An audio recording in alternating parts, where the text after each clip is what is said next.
mentioned that he started out today talking about tomorrow. Obviously, what are the emotions for you as a NFL brother of him? Yeah, like I mentioned, I was just talking to somebody a little while ago. When you see a guy collapse on the field and needs CPR and stuff like that, it's very nerve-wracking, especially in the magnitude that it happened in that way. It's definitely eye-opening. I remember, that play's gonna live. That's gonna live with me for the rest of my life. And it's scary. And at the same time, you always want the best for guys, even even if you don't like him or anything like that. And I'm not saying I didn't like him. I think he's a great guy. And I know several people around the Pittsburgh area that have talked highly about him. I know Dan Marino is a Pitt guy too, so I'm sure he has a great connection with him as well. But when you see your brother out there on the field, man, and collapsing the way he did, it's nerve-wracking, scary. I know I grasped for air. I took my breath away just seeing that happen and unfold. But it's always good to know that he's going to be okay.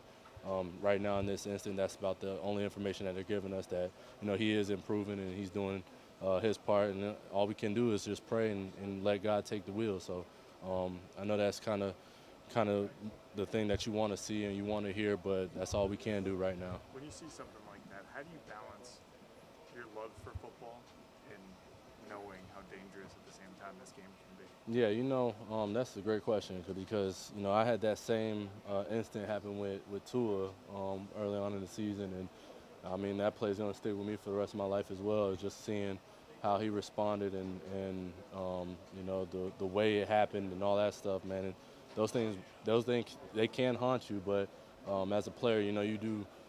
I was telling my guys in the room, at one point you do have to block that out because there's still a game that has to be played, and I hate to say that. I don't want to be that guy that say those things, but in reality, it's a part of the job description, and that's something that I do hate. But we're all human, and we all have to come forth and be creative in our own way, and maybe that's just shutting it out completely, or maybe that's using motivation to protect yourself even more.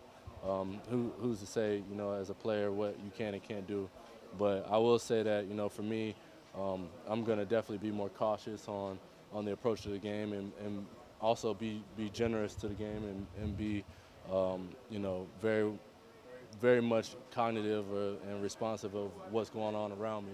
I actually just learned today that, the here at the Dolphins Stadium, at the Hard Rock Stadium, that there's a helicopter that takes only 6 minutes to get to a hospital if anything goes down. So those are the little things that we probably take for granted, but at the same time, we do need to understand and educate ourselves in that aspect of trying to heal and get better. Raheem, what's your reaction to kind of the response of like the brotherhood, the fan base, just kind of the way that the sports world has kind of rallied together around I him? mean, it's amazing. I mean, you just see not only just in the NFL, but other major leagues like NBA. You see Donovan Mitchell speaking out and saying his great words, and you hear all these outlets that are just using their platforms in order to encourage not only what we got going on, but DeMar, because that's the main focus. It's just really encouraging. Honestly, I can't say anything bad about that, and it's a plus for sure.